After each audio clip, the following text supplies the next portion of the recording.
Ciao a tutti! Nagluluto kami ng ginataang kamatis. Ginatang kamatis. Yes, Saan mo naman na yun? syempre sa tatay uli. Sir. Kinalakihan. Mhm.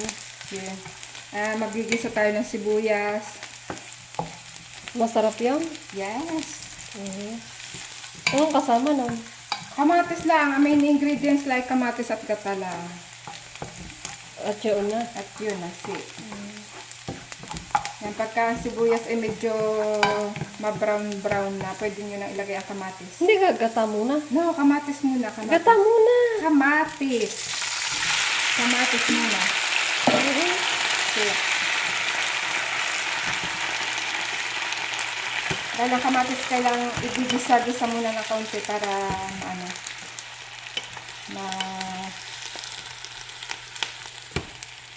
anong tawag doon? Magisa. Para magisa ng ayos.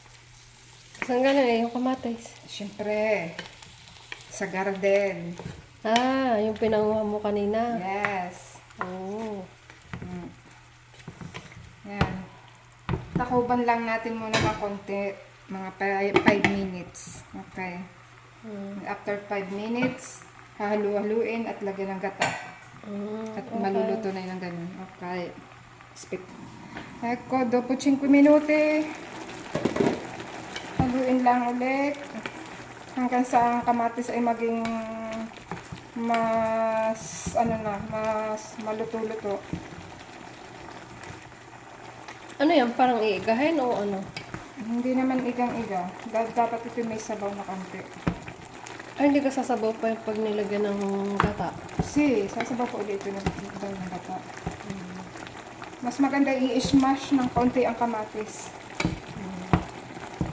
Yan. Kaya mula lang natin na nabulak-bulak. Pero huwag ng takuban. Para mas maigay ang kanyang tubig. Dahil dapat ang magiging sabaw niya ay mismo yung gata, hindi tubig. Oo, di matagal pa yan. Madali lang naman. Dahil ayun ay hindi naman mismo tubig yan ang mismo na kamatis, hindi tubig mismo.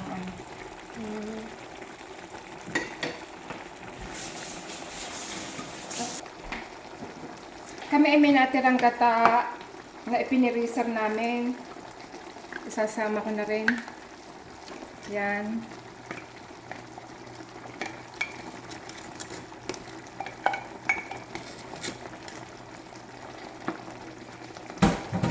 Mga tira-tirang gata. Yan o. Tubig at gata mismo. Ano? Okay. Nag-iiba na ang kulay. Nagiging cremosa. Ayun, nasa lata. Ilalagay ko din. Ito tunawin ko muna rin. Dahil may mawawala ang init.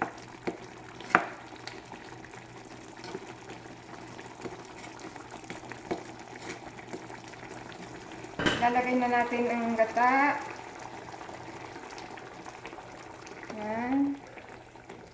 Dahan-dahan. Halu-haluin.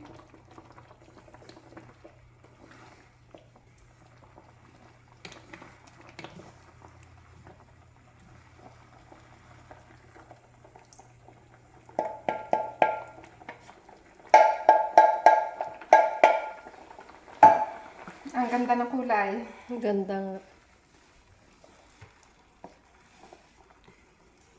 Sa mulihan naman Sa tatay. Oh. Parang tanda ko nga yan. Pag ang tatay nangungan ng kamatis sa silangan. Marami din tayong kamatis doon sa silangan eh. Di pagsasarap. Ginataan. Ginataan. Tapos, isasabaw sa kanin. Bonissimo. Yan, hayaan lang natin kumulo. Ang asin. Ilalagay na rin natin ang asin.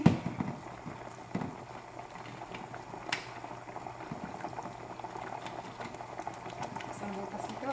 Yan. Dahil ang kamatis maasim. Huwag lagyan tropo natin- naman. Hindi naman ito tropo. Hmm? Hindi. Yan, haluluin. At saka titikman natin. Pagkakulong pa, hindi dadagdagan. Pagka ano. Haluluin lang natin. Hayaan natin kumulo hanggang sa maluto. Tatakloban mo yan. Hindi na, huwag nyo nang tatakuban. Hmm. Pwedeng pahinain na ng konti ang apoy.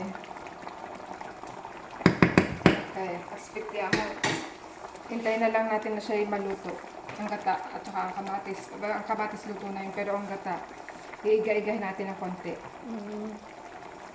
Okay.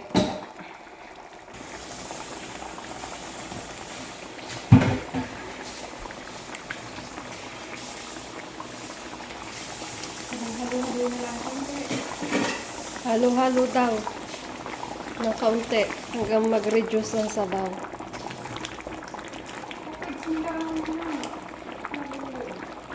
Ha? Kala ko lumabas na. Medyo na-reduce na ang kanyang sabaw. Haluin mo na ulit natin.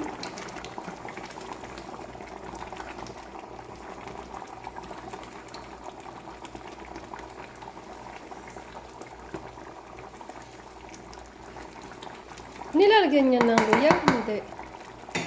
Hindi ko nilalagyan. Lagyan natin ng konting paminta. Yan.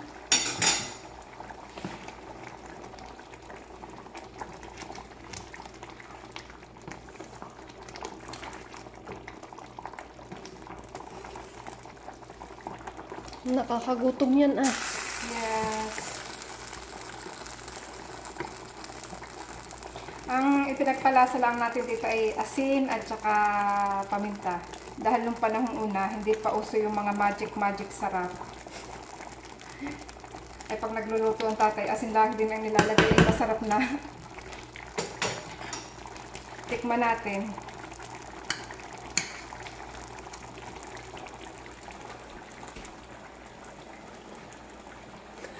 Kasama ka?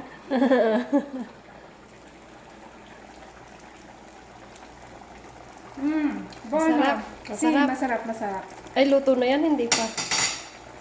Konti pa at hanggang sa maigay pa ng konti ang sabaw. Ay, maasim, hindi. Maasim at saka masarap. Dahil nga masarap.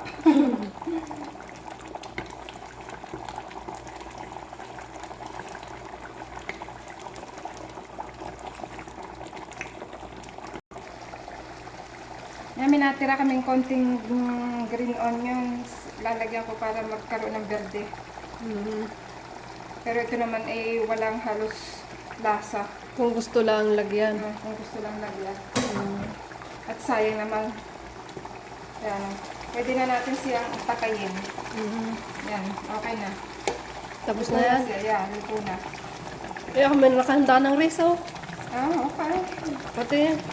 That. Tuloy pang gulo kayo. Babalik ko lang ulit sa pero luto na siya.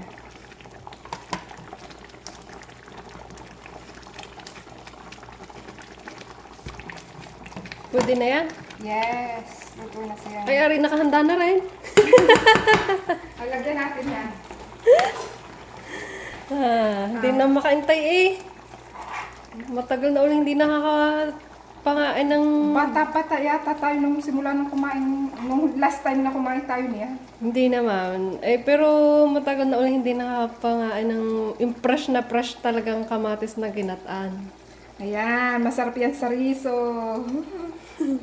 Dagdagin po sabaw. Masarap po masabaw eh. Ako.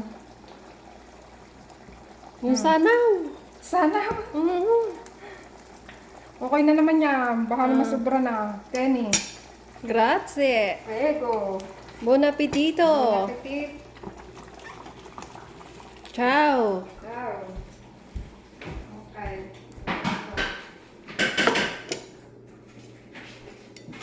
Pero ba yata ang pagkalasa ng kamatis? Ba't hindi maasim? Masin. Patikim nga. Ayos. Oo.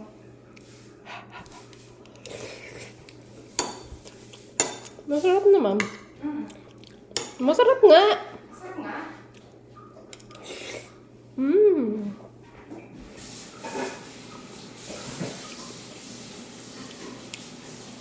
Ako din titikim ng nasa ito.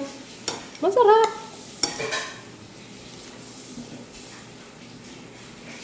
Try nyo din. Masarap tunay. Tunay. Masarap. Mmm. Kinalakihan. Gusto mo sumalo. Parni na. Yes. Ay, kakalahati na. Kinalakihan. Mm.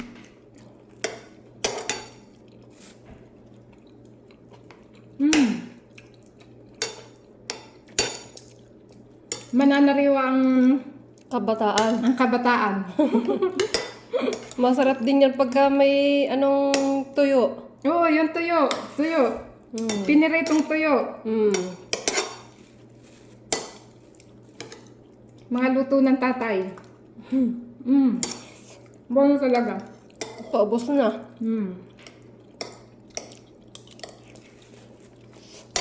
Sarap. Mm.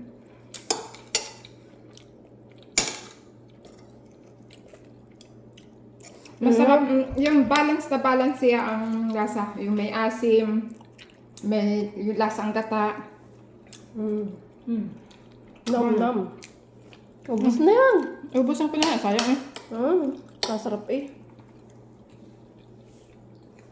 Bono. Arin naman ay yung talbos ng kamote Mm. na pinangatin din sa Giardino na may kasamang sukoyni. Yun, ubos na. Ubus na. Que bono. Masarap talaga. Okay. Baka gusto din yung mag-try. Ayun Ah. ay sa amin ay napakasarap. Bye-bye na. Ciao, ciao.